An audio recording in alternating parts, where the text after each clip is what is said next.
오늘 하나님께서 우리에게 주시는 말씀은 고린도후서 4장 7절에서 11절 말씀입니다.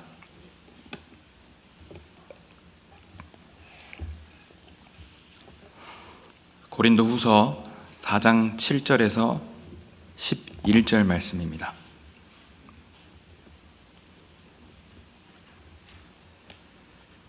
다 함께 한 목소리로 읽으시겠습니다. 우리가 이 보배를 질그릇에 가졌으니 이는 심히 큰 능력은 하나님께 있고 우리에게 있지 아니함을 알게 하려 함이라. 우리가 사방으로 우겨쌈을 당하여도 쌓이지 아니하며 답답한 일을 당하여도 낙심하지 아니하며 박해를 받아도 버림바 되지 아니하며 거꾸러뜨림을 당하여도 망하지 아니하고 우리가 항상 예수의 죽음을 몸에 짊어짐은 예수의 생명이 또한 우리 몸에 나타나게 하려 함이라. 우리 살아있는 자가 항상 예수를 위하여 죽음에 넘겨짐은 예수의 생명이 또한 우리 죽을 육체에 나타나게 하려 함이라. 아멘. 오늘도 이 말씀을 전하는 이 귀한 자리에 서면서 주님, 제가 분명 부족하게 전할 터인데 부족하지 않으신 당신께서 우리 듣는 모든 성도들에게 깊은 은혜와 깨달음을 주셨으면 좋겠습니다 하고 기도하는 마음으로 올라왔습니다. 우리가 뉴스를 보거나 여러 소식을 접할 때 사회적으로 또 권위가 있는 사람들도 순식간에 넘어지는 그런 일들을 보게 됩니다. 감히 말씀드리기는 모든 인간은 실패하고 실수합니다. 누군가 성공의 인생을 살았다 하는 이의 삶을 면밀히 살펴본다면 그 또한 자신의 화려한 업적 뒤로 실패한 삶의 영역이 분명 존재할 것입니다. 우리는 매우 연약합니다. 그저 그 연약함을 인정하고 싶지 않고 그 연약함이라고 하는 정의 앞에 굴복하고 싶지 않은 그런 마음일 뿐이지 우리는 여전히 연약합니다. 오늘 본문은 바울은 그렇게 연약한 이 질그릇같이 보잘것없는 우리에게 귀한 보배가 담겨 있음을 말하고 있습니다. 그 보배에 대해서는 6절에 설명되어 있습니다. 어두운 데 빛이 비치라 말씀하셨던 그 하나님께서 예수 그리스도의 얼굴에 있는 하나님의 영광을 아는 빛을 우리 마음에 비추셨느니라. 창조주 하나님께서 예수 그리스도의 얼굴에 있는 하나님의 영광을 아는 빛을 우리 마음에 비추셨다는 겁니다. 이 글을 쓰는 바울은 그 빛을 아주 생생히 경험한 사람이었습니다. 다메섹 도상에서 자신이 평생을 알아온 여호와가 아닌 그리스도의 영광의 빛을 보고 그는 눈이 멀었습니다. 그리고 그가 그렇게 박해하고 못살게 굴던 그 그리스도인이 직접 되어서 그리스도를 전하는 자가 되었습니다. 그리고 바울은 오직 그리스도 예수의 주되신 것과 자신이 다른 이들을 위해 종된 것을 전하는 삶을 평생을 삽니다.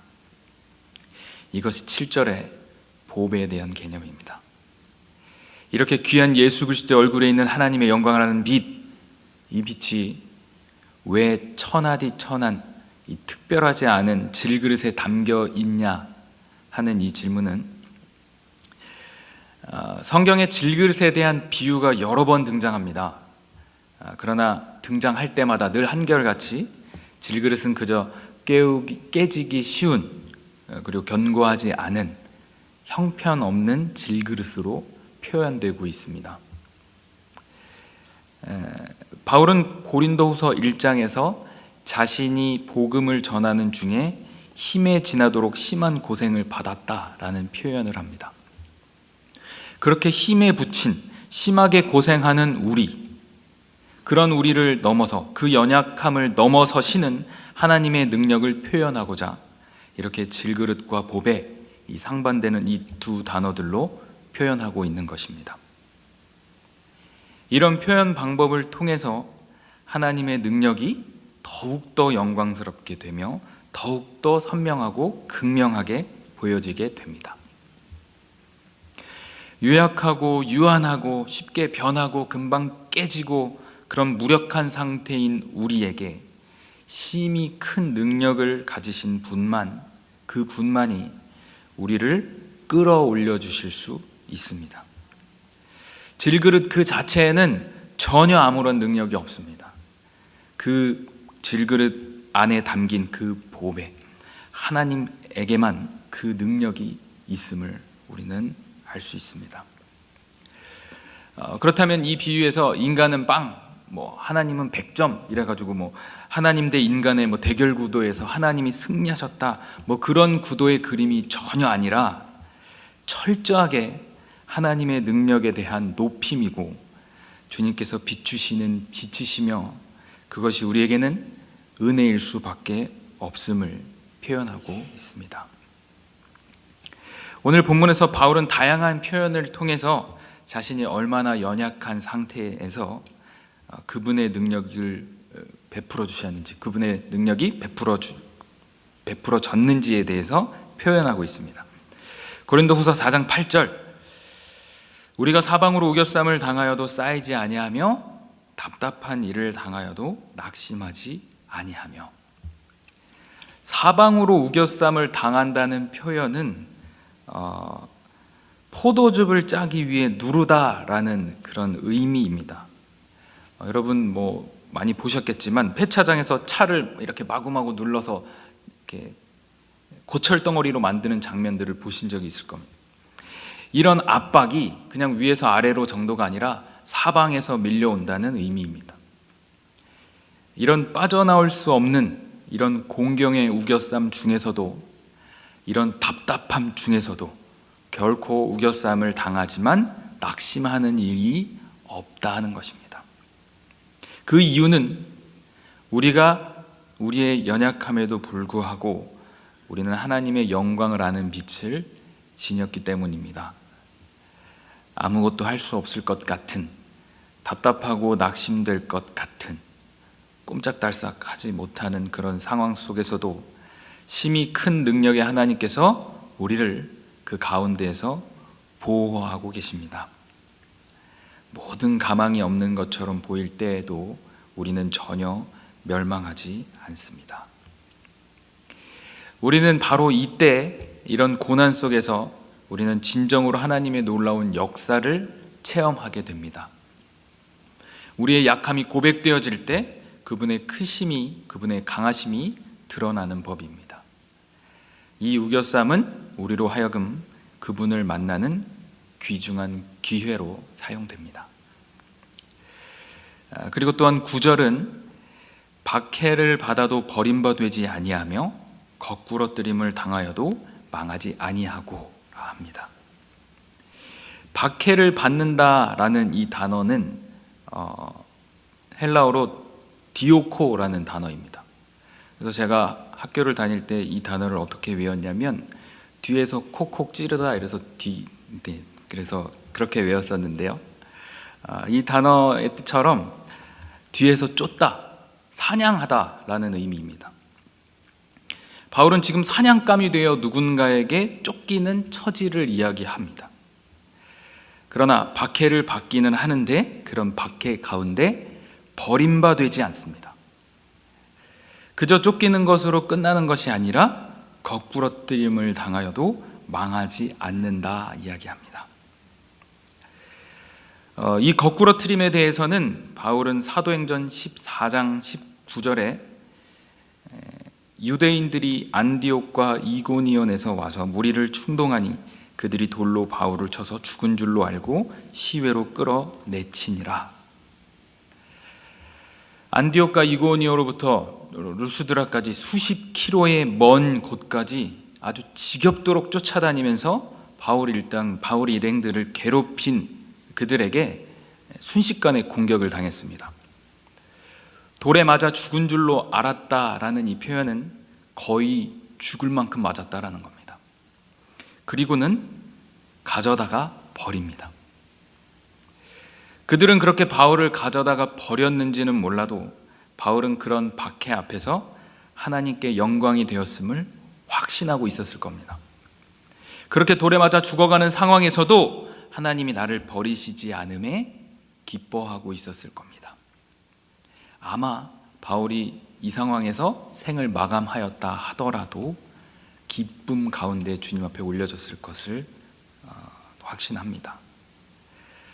이런 바울을 꺾으려 하는 거꾸러뜨림 앞에서 바울은 결코 자신은 하나님의 영광의 빛을 가진 자로서 절대 망하지 않는 삶이라는 것을 알고 있었을 것입니다. 그럼 바울이 8절, 9절 이 두 구절에서 네 번의 아니하며를 이야기합니다. 사방으로 우겨쌈을 당하여도 쌓이지 않는다. 답답한 일을 당해도 낙심하지 않는다. 박해를 받아도 버림받지 않는다. 거꾸로뜨림을 당하여도 망하지 않는다. 이 네 번의 역전극은 자신의 경험과 체험 속에서 자신을 괴롭히고 어렵게 하는 문제들 앞에서 철저한 자신의 무능력에 대해서 말하고 있는 것입니다. 사방으로 우겨쌈을 당하는, 답답한 일을 당하는, 박해를 당하는, 거꾸로뜨림을 당하는 그런 연약한 자신의 존재에 대해서, 무능력에 대해서 이야기하고 있는 것입니다. 그리고 철저하게 하나님의 능력으로 말미암아 그런 모든 어려움들이, 그런 모든 어려움에 반하는 은혜를 체험하게 된다는 겁니다.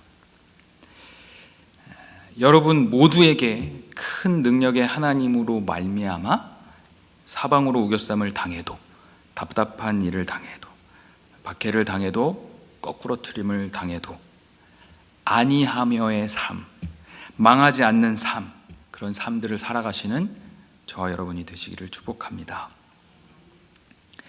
이런 8절, 9절을 지나서 절정은 10절에서 이루어집니다. 그것은 바로 죽음에 관한 이야기입니다. 10절, 11절 말씀 우리 함께 읽어보았으면 좋겠는데요. 함께 읽겠습니다. 우리가 항상 예수의 죽음을 몸에 짊어짐은 예수의 생명이 또한 우리 몸에 나타나게 하려 함이라. 우리 살아있는 자가 항상 예수를 위하여 죽음에 넘겨짐은 예수의 생명이 또한 우리 죽을 육체에 나타나게 하려 함이라. 아멘. 우리가 항상 예수의 죽음을 몸에 짊어짐은 이라는 고백 앞에서 바울이 예수의 죽음이라고 표현한 이것은 십자가 위에서 순간적으로 숨을 거두신 그 죽음만을 이야기하는 것이 아닙니다. 예수님께서 받으셨던 그 모든 고통까지도 다 포괄하고 있는 내용입니다. 그 죽으심을 짊어졌다. 그리스도께서 받으셨던 죽음의 고통, 그 고통에 날마다 참여하는 것, 복음을 전하는 삶 가운데 위험과 고난을 반드시 받을 수밖에 없다는 것을 이야기하고 있습니다. 주님께서 내가 내 십자가를 지고 나를 따르라 말씀하셨던과 맥을 같이 하는 내용입니다. 그리스도의 생명에 동참하는 자는 먼저 그의 고난에 동참해야 합니다. 그 죽음을 우리 몸에 이고 살아가는 것입니다. 십자가 없이 면류관 없음을 이야기하는 것입니다. 예수의 생명, 이것이 내 죽을 육체에 나타나는 것, 그것은 우리를 구원해 주신 생명이고 우리는 바로 그 예수 그리스도께 속한 생명이 되는 겁니다. 이것이 우리의 영광이고 부활의 씨앗임을 믿으시기 바랍니다. 바울이 이런 삶을 살고 바울이 이런 희생에 관하여 쓴 대로 우리 믿는 사람들은 위로를 받을 것입니다. 위로를 받지만 여전히 그리스도와 연합하였다, 주님의 왕같은 제사장이다 하는 우리들 또한 우리의 삶 가운데서 고통을 받으며 살아가고 있습니다. 이 어려움들을 이겨낼 수 있는 단 한 가지의 소망은 부활의 첫 열매가 되시는 예수 그리스도를 쫓아 우리 믿는 자들 역시 영광스러운 부활의 소망을 확신하며 살아가는 것입니다. 그리고 주 예수와 함께 그 영광과 함께 후에 우리가 하나님 앞에서 그 기쁨의 자리에 함께 설 수 있음을 바울이 이야기합니다. 고린도후서 4장 14절 15절 말씀은 우리에게 기쁨을 주는데요, 함께 읽어보았으면 좋겠습니다. 주 예수를 다시 살리신 이가 예수와 함께 우리도 다시 살리사 너희와 함께 그 앞에 서게 하실 줄을 아노라. 이는 모든 것이 너희를 위함이니 많은 사람의 감사로 말미암아 은혜가 더하여 넘쳐서 하나님께 영광을 돌리게 하려 함이라. 아멘. 예수의 죽음과 고난은 결국 모든 사람의 죄를 사하고 영적으로 죽은 우리에게 생명이 이어지게 하셨습니다. 이처럼 우리 모든 그리스도인들의 삶은 복음을 전하며 고난받는 삶으로 주를 닮아가야 하는 겁니다. 고난 앞에, 죽음 앞에 누군가 보기에 망한 것 같은 그 삶 속에서 묵묵히 그것들을 감당하며 살아가는 한 그리스도인이 곧 다른 사람들을 위한 생명의 통로가 됨을 믿으시는 여러분들 되셨으면 좋겠습니다. 이런 삶으로 얻어지는 귀한 생명, 단 한 명의 영혼이라 하더라도 결코 하나님께서는 작다 말하지 않으실 것입니다. 그리고 결국에는 이것이 15절의 말씀처럼 은혜가 더하여 넘쳐서 하나님께 영광을 돌리게 하려 함이라. 이것이 결국엔 하나님께 영광이 되는 삶을 살게 하는 것입니다. 잘 아시겠지만 소요리 문답 1문에 사람의 제1 되는 목적이 무엇인가, 우리가 왜 사는가, 우리의 인생의 목적이 무엇인가라는 이 질문에 사람의 주된 목적은 하나님을 영화롭게 하는 것, 그리고 영원토록 그분을 즐거워하는 것이라 말합니다. 우리 인생의 목적에 대한 이 답이 우리의 삶을 통해서 대답되시는 저와 여러분이 되면 참 좋겠습니다. 말씀을 맺겠습니다. 고린도후서 12장 9절에서 10절 말씀을 함께 읽으시겠습니다. 나에게 이르시기를 내 은혜가 내게 족하도다. 이는 내 능력이 약한 데서 온전하여짐이라 하신지라. 그러므로 도리어 크게 기뻐함으로 나의 여러 약한 것들에 대하여 자랑하리니 이는 그리스도의 능력이 내게 머물게 하려 함이라. 그러므로 내가 그리스도를 위하여 약한 것들과 능욕과 궁핍과 박해와 곤고를 기뻐하노니 이는 내가 약한 그때의 강함이라. 아멘.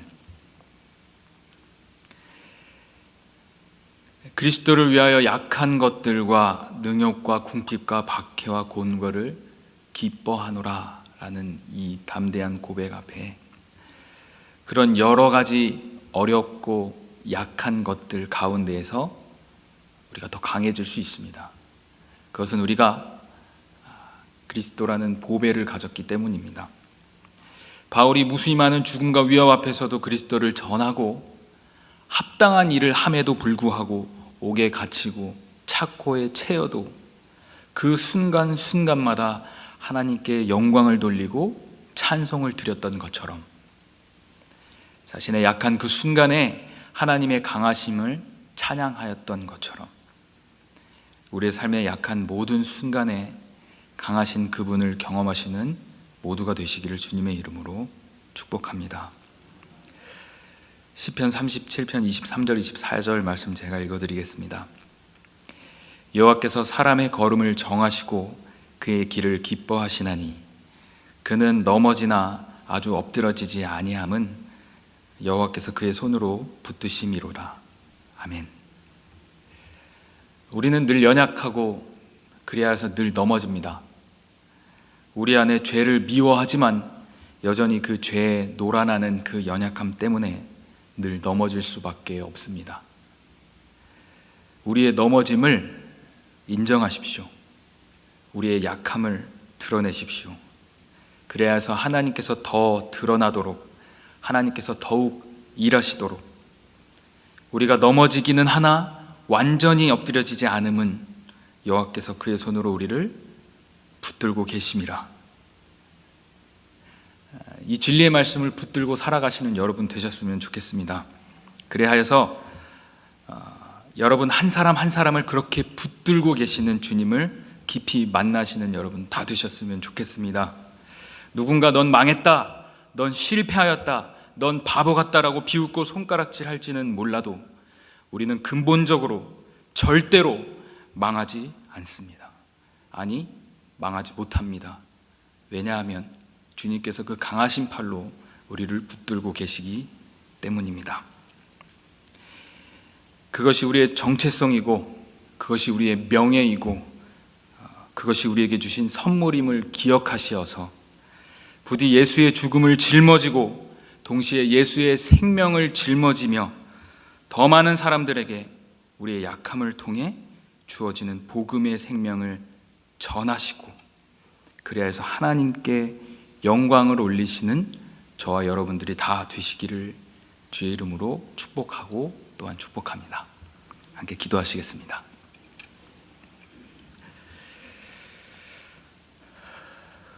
거룩하신 주님, 우리는 늘 연약하여 부끄럽지만 매일같이 넘어지고 실패합니다. 이렇게 죄에 놀아나는 우리의 연약함 주님께서도 다 아시지만 그럼에도 우리를 품으시고 그럼에도 우리를 사랑하시어서 너무도 감사합니다. 아버지 앞에 더욱더 결단하며 나아가고 싶습니다. 우리 앞에 찾아오는 이 어려움과 고난과 박해 앞에서 우리가 완전히 엎드려지지 않는 것, 그것이 얼마나 다행이고 얼마나 큰 기쁨인지에 대해서 주님 앞에 늘 감사의 삶을 살 수 있도록 주님께 고백하오니 주님 우리를 더욱더 든든히 붙잡아 주시옵소서. 우리 안에 예수의 죽음을 짊어지고 동시에 예수의 생명을 짊어지고 그리하여 이 연약함 속에서도 주님의 강함을 드러내고 그리하여 더욱더 많은 이들을 앞에 복음의 삶을 살아내며 주님 앞에 영광을 올리는 모든 이들 될 수 있도록 은혜로 함께하여 주시옵소서. 이 귀한 말씀 가운데 귀한 깨달음 주심에 더욱더 감사하오며 이 깨달음이 오늘 하루에 그저 듣고 가는 설교 말씀이 아니라 우리의 삶 가운데 작동되어지고 삶 가운데 녹여낼 수 있는 그런 우리가 되게 하여 주시옵소서. 감사하고 사랑합니다. 예수 그리스도의 이름으로 기도 올려드립니다. 아멘.